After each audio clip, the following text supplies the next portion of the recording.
función a un componente secundario y queremos evitar que se vuelva a renderizar.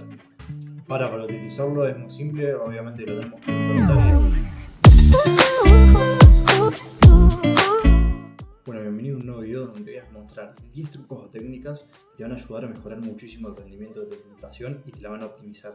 Así que te recomiendo que te quedes hasta el final de este video y que no te pierdas ninguna parte, porque te voy a decir un montón de cosas importantes que te van a ayudar a optimizar tu aplicación. Vamos a empezar hablando sobre una de las más importantes, que es React Memo, que es un componente de orden superior que permite memorizar un componente funcional. ¿Qué quiere decir todo esto? Que si las propiedades del componente no cambian, React va a devolver las últimas propiedades que guardamos y no va a volver a renderizar todo el componente. React no va a volver a ejecutar todo el código dentro del componente. Esto puede mejorar mucho el rendimiento de tu aplicación si tenés componentes que se vuelven a renderizar a menudo. Pero bueno, vamos a dejar un poco la teoría y vamos al código. Bueno, acá les muestro un ejemplo de cómo pueden usar React Memo. La verdad es que es bastante simple, no tiene mucho más que poner React.memo antes de las props del componente, y como ya les dije va a evitar que se re-renderice propiedades que ya pasamos y las va a tomar con React.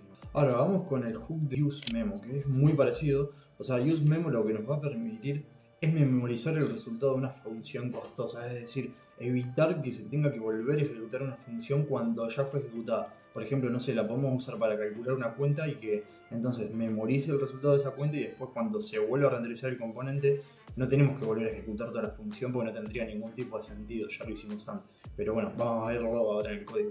Y bueno, acá tienen un ejemplo práctico de cómo se aplicaría el hook de useMemo. Es bastante simple, tienen que poner useMemo, definir la función, y acá, bueno, obviamente que no iría esto, sino iría el código dentro y después retornaría algo este componente como sería normalmente. Acá le paralizaríamos las dependencies y bueno, obviamente lo importaríamos. En síntesis, useMemo solamente se va a ejecutar si alguna de las dependencias cambian, si no, no. Ahora vamos con otro hook que es muy parecido a useMemo. Este se llama useCallback y nos permite memorizar una función para evitar su creación repetida. Ahora me vas a decir, bueno, pero entonces ¿cuál es la diferencia entre useCallback y useMemo? La diferencia es que useCallback te devuelve la misma instancia de función cada vez que se vuelve a renderizar el componente, a no ser de que las dependencias hayan cambiado. Esto sirve cuando queremos pasar una función a un componente secundario y queremos evitar que se vuelva a renderizar. Ahora, para utilizarlo es muy simple, obviamente lo tenemos que importar y después dentro de la función que definimos lo implementamos y le pasamos el parámetro, en este caso onClick, pero puede ser con cualquier ejemplo práctico. Es decir, lo que pasa es que si nosotros acá no usáramos useCallback, la función handleClick se volvería a crear cada vez que ejecutamos el componente. Entonces, en este caso se guarda una función memorizada, es decir, se memoriza esta función, solamente se va a volver a ejecutar o se va a volver a cambiar si cambia este onClick. Es decir, si cambia lo que nosotros le pasamos como parámetro. En síntesis, la función handleClick se crea solo una vez y solamente se va a volver a crear si lo que nosotros le pasamos como parámetro acá, el onClick, cambia. Ahora vamos con una cuarta herramienta o tip que les va a servir también muchísimo, que aunque probablemente ya lo conocían, no deja de ser útil para pasar propiedades a un componente. Es el operador spread, que sirve para desglosar un objeto en sus propiedades individuales. Tenemos en este caso el componente person y el objeto personinfo. ¿Qué vamos a hacer acá con el spread operator? Bueno, muy simple. Acá lo que estamos haciendo es agarrar este objeto y pasar las propiedades por individual acá. Se lo estamos pasando a person. Entonces con person extraemos el name, age y occupation, pero no tenemos que definirlo cada uno, cada uno por separado, sino que lo pasamos todo derecho. Eso es la funcionalidad o lo que nos puede facilitar lo que es el uso del spread operator. ¿Qué pasaría si nosotros queremos pasarle name, age y occupation por separado? Obviamente tendríamos que pasárselo así, poniendo name igual a, que también se puede hacer, pero de esta forma que lo estamos haciendo acá es mucho más rápida y simple. Ahora vamos con uno de los hooks más conocidos y que probablemente conozcan, que es el hook de useEffect. useEffect lo que nos permite es ejecutar funciones o realizar algo una vez que un componente se montó o se desmontó, es decir, una vez que se renderizó o se actualizó el componente. Pero no serviría de nada que te lo explique sin mostrarte un ejemplo, así que vamos al código. Vamos a poner el ejemplo de que tenemos una función o un componente de reproductor de música donde se van a mostrar las últimas 5 canciones que escucha el usuario. Queremos que esto se actualice cada vez que el usuario escuche una canción nueva. Y eso lo podríamos lograr con el hook de useEffect. Es decir, acá esto no cumple ninguna función, es todo más a modo de ejemplo, pero acá lo que podríamos lograr es que con useEffect, cada vez que cambia el estado de recently played, ejecutamos un código acá. En este caso, digamos, podríamos decir se actualizó la lista de canciones y mostrar las últimas canciones que se reproducieron. Y en este hook, en realidad, y en esta función de play song, solo guardaríamos las últimas 5 canciones que se reprodujeron.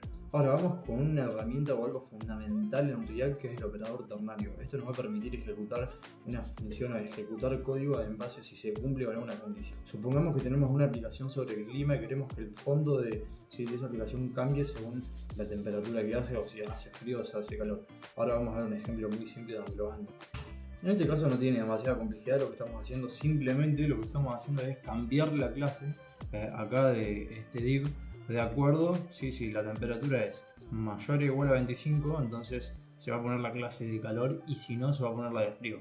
Es bastante simple, y acá con un clic en este botón estamos sumando o quitando lo que es más o menos temperatura, y acá definimos el estado. Si son nuevos en React, todavía están empezando a aprender, se van a dar cuenta cuando creen aplicaciones bastante grandes que suele ser muy útil y lo van a utilizar en la mayoría de los casos, por no decir siempre. Ahora vamos con otro hook muy utilizado, que es useContext. useContext suele ser bastante utilizado más que nada en aplicaciones por ahí que son un poco más grandes. En e-commerce suelen ser muy útiles, que nos permite pasar datos globales sin tener que estar pasando propiedades entre múltiples componentes. No me voy a detener demasiado en lo que es useContext, porque por eso ya hice un video, pero te lo voy a explicar cómo podemos hacerlo con un ejemplo práctico. En este caso, si quisiéramos añadir ítems a un carrito, podríamos tener un contexto que se llame cart_context. Si acá estamos definiendo un estado, si cart, set cart, y después tenemos el cart_context provider.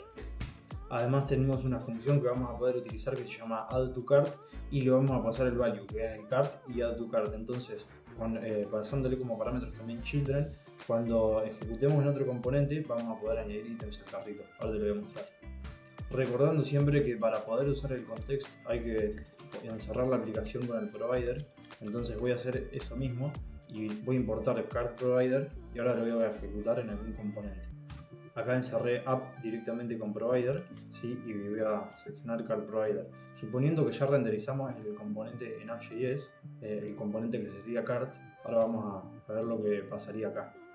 Con la función que nosotros creamos acá de add_to_cart, que agrega los ítems al carrito, lo que haríamos es acá traer los ítems del carrito, ¿sí? Con cart y useContext, acá donde estamos utilizando el hook, y después esos ítems nosotros los haríamos un mapeo de esos ítems y mostraríamos el product ID, el product name y el product price, que nosotros los agregamos. Es decir, este cart que está acá no es más que lo que nosotros le estamos pasando, o sea, es esto mismo que está acá y esto mismo que está acá, o sea, este estado. Nada más que lo estamos haciendo de forma global. En vez de seleccionar esto mismo que está acá y ponerlo acá, lo estamos haciendo de forma global y evitamos tener que pasárselo a cada componente. Ahora vamos con uno de los hooks más utilizados de todos, que es el useState, que nos sirve para almacenar y actualizar datos en un componente de React. En mi opinión, este es el hook más sencillo, y lo que hacemos simplemente es determinar acá una información que nosotros queremos guardar. Acá lo que estamos haciendo es un contador en el que podemos incrementar y decrementar una cantidad. Entonces ponemos count y set count. Entonces acá lo que hacemos es guardar la información que después vamos a utilizar acá. Es decir, este count es lo que se va a guardar acá, y después eso mismo lo utilizamos acá. Es bastante sencillo. Es decir, nosotros clicamos acá, se ejecuta esta función y le suma 1 al valor que nosotros estamos guardando acá. Ahora vamos con el último hook de todos, que es useRef, que nos permite almacenar referencias a elementos del DOM y acceder a ellos mediante el código de nuestra. Ahora supongamos que tenemos un componente que renderiza un botón, y ese botón al cliquearlo incrementa un contador. Y además queremos tener un input que permite al usuario iniciar, establecer un valor inicial para ese contador. Bueno, eso mismo lo podemos hacer con useRef. Acá lo que estamos haciendo es decirle, bueno, el ref es initialRef, acá un valor por defecto null, y después cuando nosotros cliqueamos, ¿sí? para establecer el valor inicial, que dice setInitialCount, lo que hacemos es establecer initialValue a initialRef, o sea, traemos de acá, que viene del input, .current.value. Y además de esto, bueno, ya tenemos la función handleIncrement, que lo que hace es incrementar el valor de este estado que está acá. Es decir, con esto lo que estamos haciendo es establecer el valor inicial, si le estamos dando uso a useRef, y después con ejecutamos la función de handleIncrement y establecemos un valor sumándole 1. Bueno, hasta acá los 10 hooks y herramientas que te van a hacer que tu aplicación se pueda renderizar de una forma un poco más rápida. Y te gustó el video, le puedes dar me gusta y suscribirte y activar las notificaciones para no perderte los próximos. Además, me ayudas un montón si este video lo compartís para que pueda llegar a más gente y el video siga creciendo. Nos vemos en el próximo video.